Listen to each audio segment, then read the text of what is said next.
The sun bled crimson over the Arizona desert, painting the ramshackle town of Dust Hollow in hues of fire and regret. Behind the rusty Spur saloon, hidden from the drunken laughter and clinking glasses, a girl named Mei Lin sat in a cage barely large enough for her to stand. Her delicate hands gripped the rusted bars, her eyes like twin moons in the twilight, wide with a hope that flickered but refused to die. She was 17, stolen from her village across the sea, her life now a cruel transaction in a land that didn't know her name. The townsfolk whispered of the Chinese girl caged out back, but none dared look too long. Except for one man, a cowboy named Caleb Reed, whose shadow fell across her cage one fateful evening, a shadow that would change everything. Caleb wasn't like the other men who came to gawk or barter. His face was weathered, carved by 30 years of sun and sorrow, with eyes that held a quiet storm. He'd ridden into Dust Hollow a week ago, a drifter with a past he didn't speak of, his only companions a worn Bible and a Colt revolver he hadn't fired in years. The saloon's owner, a snake of a man named Harlan Voss, had bragged about his exotic prize to anyone with coin. Caleb overheard, and something in him broke.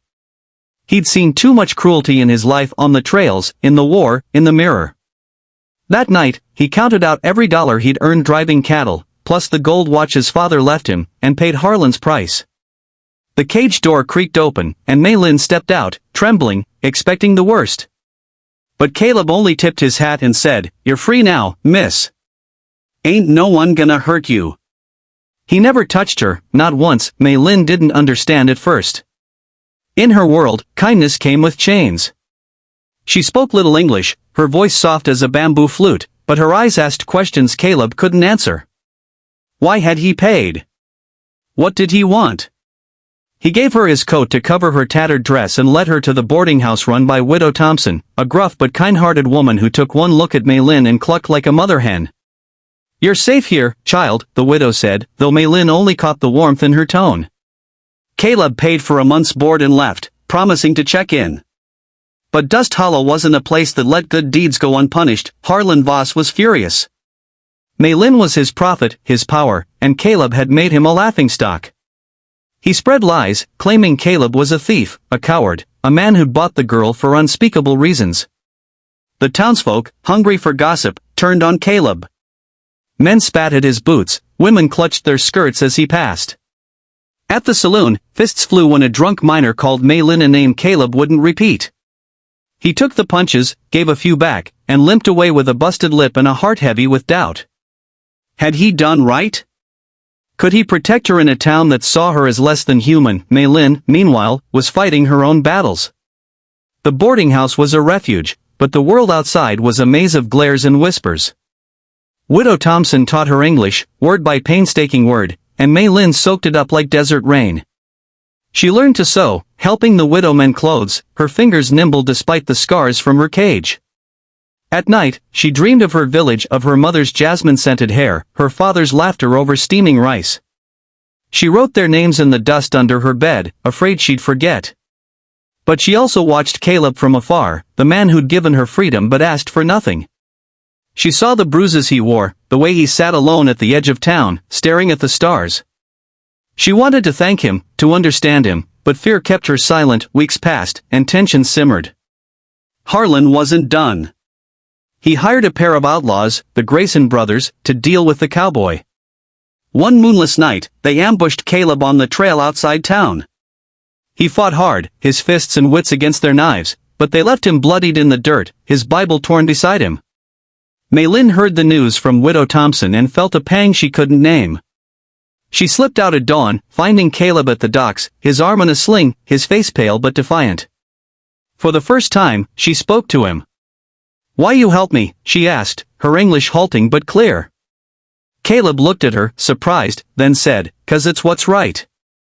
My sister, she was taken once. I couldn't save her. But I could save you."